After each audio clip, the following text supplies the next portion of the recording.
We're joined now by Ohio Republican Congressman Mike Turner. Congressman, you were on the Armed Services Committee. I know you've been in contact with the administration to understand what is going on. The ranking Democrat on the Senate Intelligence Committee, Mark Warner, was briefed by Secretary Rubio, and he is calling this, Warner is a war of choice.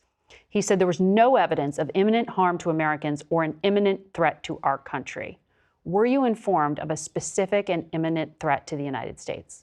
Well, this issue of imminent is really this fallacy of that comes from the Obama administration's nuclear weapons, nuclear enrichment negotiations, where the Obama administration and the JCPOA set up this fallacy that we were just going to set up, cameras and watch Iran do this nuclear enrichment until they got all the way to a nuclear weapon, and then they were going to kick to the next administration whether or not there was going to be a military conflict, which is what we've come down to. Detailed international accord with stages. There were parts at sunset. But this concept of imminent, I mean, as we just saw from the international, apart from imminent threat to justify U.S. military No, but it's force. not, because it goes to really this inherent policy that we see that has, a thread that's come through the Democrat side that we still see from the Democratic Obama administration's policies of what is imminent. Imminent here really is that the Iranian regime continues to be a sponsor of terrorism and an amassing of missiles and inventory where they have declared themselves an enemy of the United States and of our allies, yes, where they've committed themselves to nuclear enrichment and refused to declare themselves as not pursuing a nuclear weapon, and they said they have. Well, actually, they have not. As we have seen, there were even just last year, we had the head of the International Atomic Energy Agency saying that they were just mere months away from being able to have several nuclear warheads. So this imminent issue, this imminent issue is one where people want to have them, be, with their hand almost on the button to something that has been completely assembled. In this instance, the administration has declared that they had information and imminent aspect of that Iran was a threat both to us and to Israel, our ally, yes, and had the opportunity to take an action to eliminate that threat. That's important. We don't have to wait. Which threat, though? We don't because the have president to wait. said the nuclear threat was obliterated, and none of the nuclear he said sites that have been at those hit sites in this that we had taken action to eliminate, where there are nuclear enrichment sites, that we had obliterated those sites. But they had continued to amass missile technology and missile inventory. They had continued, as had been declared, to pursue their intention of nuclear enrichment. They had continued. Rubio said they weren't enriching. They had continued their intention to pursue nuclear enrichment. They had said and declared that they were going to do that. Their programs had not been completely abolished, and their intention had not been abolished. They remained a threat, and the fact that we had the ability to intervene, that imminence is incredibly important. This standard of what is imminent. I mean, you. Well, people want to know why. Why now? That's why I'm asking. Because the opportunity is there to eliminate an imminent threat that is a imminent threat to the United States and our operations and in the area and our ally. I want to ask you about another standoff between the Pentagon and Anthropic, which is the only AI company whose products are used in classified systems for things like target ID, intel assessments, and battlefield simulations. This morning, the Wall Street Journal is reporting that their AI was in fact used in these operations, even though Secretary Hegseth and Trump ordered it to be cut off due to this contractual dispute over the use of the model. Anthropic's CEO told CBS in an exclusive interview that it is up to Congress to act here, to really create clarity as to how AI can be used. It's clearly essential if the Pentagon's still using it in this operation. Will Congress act here? I mean, this is something that they're going to have to deal with and come to Congress before. This is, obviously in this particular circumstances, I'm unaware of this particular issue. This is going to have to be something that is going to have to be dealt with in more detail than obviously an interview on CBS. Can I ask you, in that targeting of the supreme leader that Senator Cotton talked about, did the U.S. carry out that strike? Well, I think this is very important. What's very clear here, and I think this is important to discuss, the President of the United States indicated that we were targeting the military infrastructure, and not the regime and not regime change.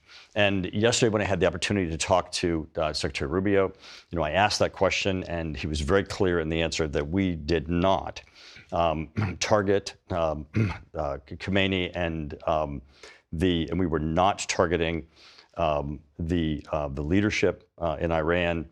So the aspect of that the United States was not undertaking regime change is very important. Our aspect of what the President of the United States has undertaken was this imminent threat that he described in his announcement, and that I think his response and his statement to the United States is an important aspect. But just to be clear, you're not saying that Israel carried out that strike without the U.S. permission, greenlighting, buy-in?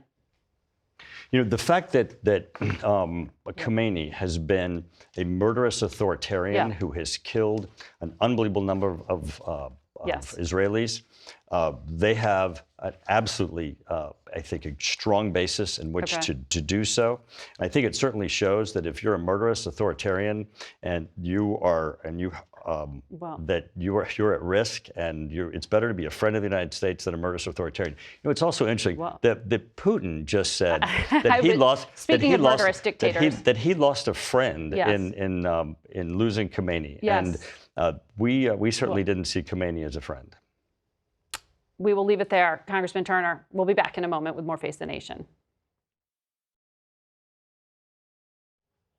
We go now to Texas Republican Senator Ted Cruz, who joins us from Austin. Good morning to you, Senator. I'm glad we got your audio working. You are from Houston, I believe, this morning. I am. Good morning, Margaret. Good morning. I wanted to ask you about Austin, though, because there are reports of 3 people dead, more than a dozen injured following a mass shooting in that city. The FBI is saying this morning that their Joint Terrorism Task Force has joined the investigation. Is there any nexus to terrorism or anything that is going on in regard to the worldwide caution at this moment? We don't know for sure. That there are some early reports that this shooting may be connected to terrorism, but we need to follow the evidence and see in particular what motivated the shooting. We are certainly, Heidi and I are praying for those who were wounded and the families of those who were killed. But at this point, we don't know what the evidence will show in terms of whether this was an act of terrorism. We'll continue to follow those early reports. But Senator, just looking at the global environment right now, CENTCOM announced 3 Americans were killed and 5 seriously wounded in this operation. President Trump and Vice President Vance campaigned on not getting America involved in new wars. What do you say to Americans this morning who are asking why we are in this conflict now? President Trump's decision to launch this decisive action against Iran is the single most important decision of his presidency. I think he laid out powerfully and effectively why he is taking this action. He is taking this action because the government of Iran is a profound and malign influence. They have been the leading state sponsor of terrorism for 47 years. Mm-hmm. They have, over that time, killed nearly 1,000 Americans. They provide more than 90% of the funding for Hamas. They provide more than 90% of the funding for Hezbollah. The Iranian Ayatollah was, until yesterday, actively trying to murder the President of the United States, Donald J. Trump.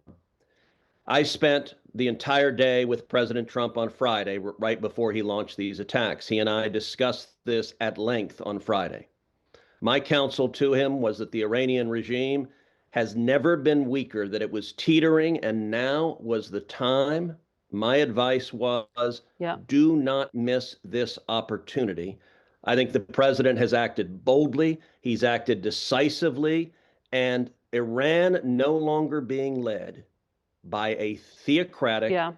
murderous dictator, that makes America much, much safer. Senator, you are not going to find a lot of people in any way defending the supreme leader.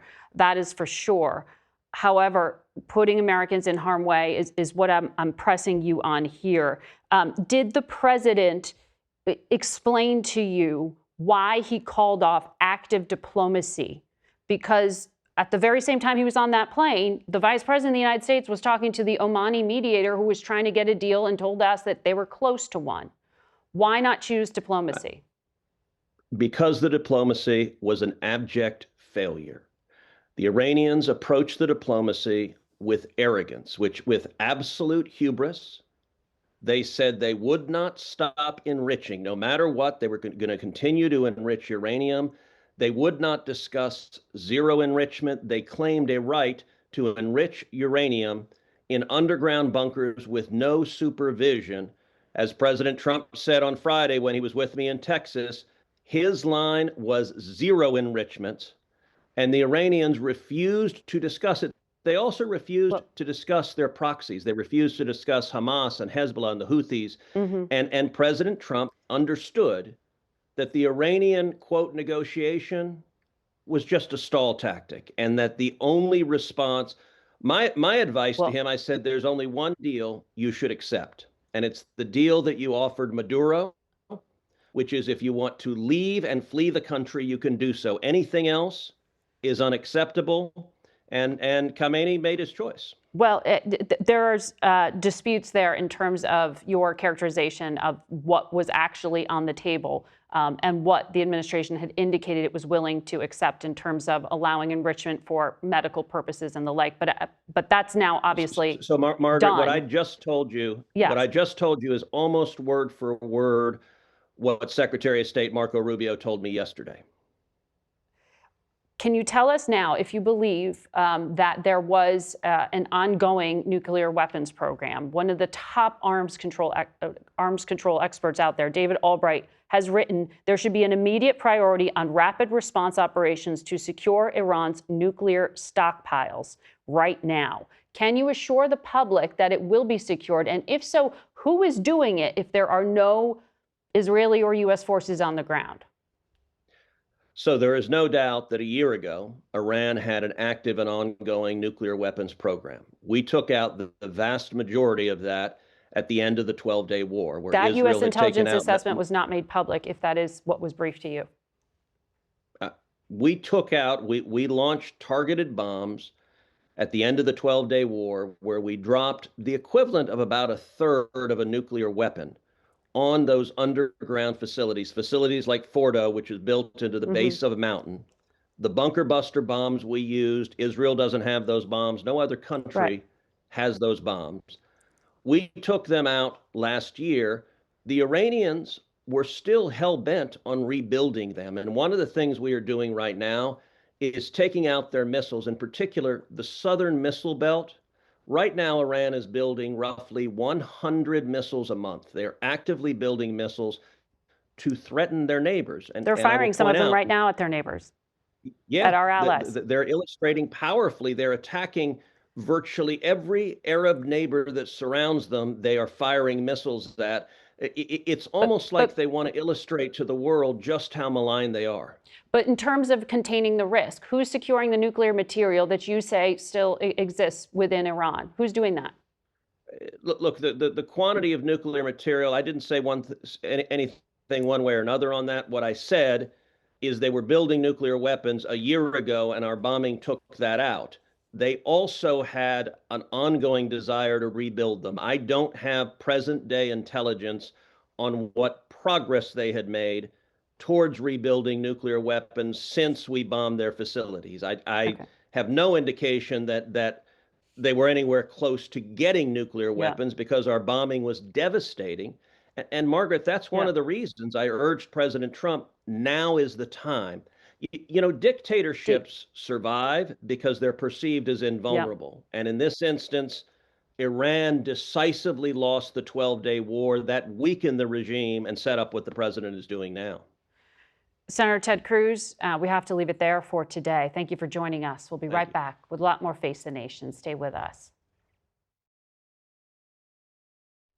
We're joined now by Iran policy analyst Karim Sadjadpour, who is with the Carnegie Endowment for International Peace, as well as former CENTCOM commander and CBS News contributor, retired General Frank McKenzie, who joins us from Tampa this morning. It's good to have the both of you here. This is such a dynamic situation right now. Karim, I want to start with you. Apparently, President Trump has told The Atlantic that he's willing to talk to the new leadership of Iran. Who's the new leadership of Iran? I don't think that's even clear inside Tehran who is the new leadership. You know, this is one of the most unpopular regimes in the world. And I'm skeptical that there's going to be anyone who is palatable for both the senior clergy, the Revolutionary Guards, and 90 million Iranians. There's probably no government in the world with a greater gap between its government and its people than Iran. So I'm skeptical there's going to be any single figure who can immediately fill the enormous void of Ayatollah Khamenei. General McKenzie, what Karim is sketching out here sounds like chaos. It sounds like the potential setting for civil war. Is that how you would assess what we might be seeing come next? I think we're still in the early stages of this campaign. There are several days of continued strikes ahead of us from Central Command and from Israel to reduce the Iranian ability to volley fire rockets at us. We'll see how that progresses in the next few days. The leadership targets have clearly had an effect, and I believe the loss of Iranian effective national level command and control is going to have a pernicious effect on their ability to wage this war. As to what might follow, whether it's civil war or fractured state, don't know.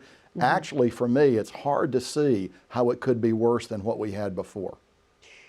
General, you know, this morning we have CENTCOM acknowledging at least 3 American deaths, 5 seriously wounded. These are just the opening hours, but it does appear that the situation is only escalating. What should the American people be prepared for?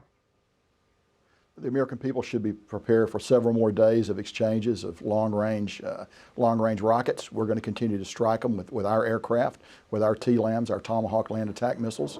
And the essential calculus over the next 72 to 96 hours, Margaret, is going to be whether or not we can reduce the Iranian ability to generate volleys, and by volleys I mean groups of missiles that are fired at our bases in the region. It's hard for them to generate a lot of missiles at Israel because of the range and just for various reasons. But what we want to do is we don't want to let them fire large numbers of rockets at Al Udeid Air Base, for example, Al Dhafra Air Base, or the cities of our friends in the region, which they have done indiscriminately. So that's going to be a key thing to watch over the next 72 to 96 hours. CENTCOM has planned for this for years. We're probably going to take more casualties. I think the president's comments actually were spot on when he warned the American people that this wasn't going to be a cakewalk. I think he knows that. But I think we're probably going to have more casualties before this is over. I hope we can certainly minimize those, and I know that our commanders in the region are doing everything they can to keep those numbers down. We have seen already some civilian casualties in some of those Gulf states who are taking the incoming. Karim, the president, you've heard all of our Republican guests say that the president laid this all out very clearly. What I heard in that 8-minute video was a recitation of 50 years of Iran's malicious activities, everything from the bombing of the Marine barracks in 1983 by Hezbollah, the taking over the embassy, all sorts of different things. He even linked the attack on the naval destroyer in Yemen to Iran, even though it's often attributed to Al-Qaeda. It was just sort of an argument, Iran is bad. We haven't necessarily gotten the detail on the immediate threat to the United States. You've been watching this so closely. When the president said at the end of his video that the Iranian people should rise up, is there any chance that the Iranian people can do that? That is a possibility, Margaret. As I said, this is an incredibly unpopular regime. I think they probably have at best 15 support. At the moment, the Iranian people are spectators, not yet participants. President Trump also implored them to initially stay home for the next few days as it's unsafe, and then to seize their institutions. And so I think people are watching very carefully to see if there are any splits within the regime.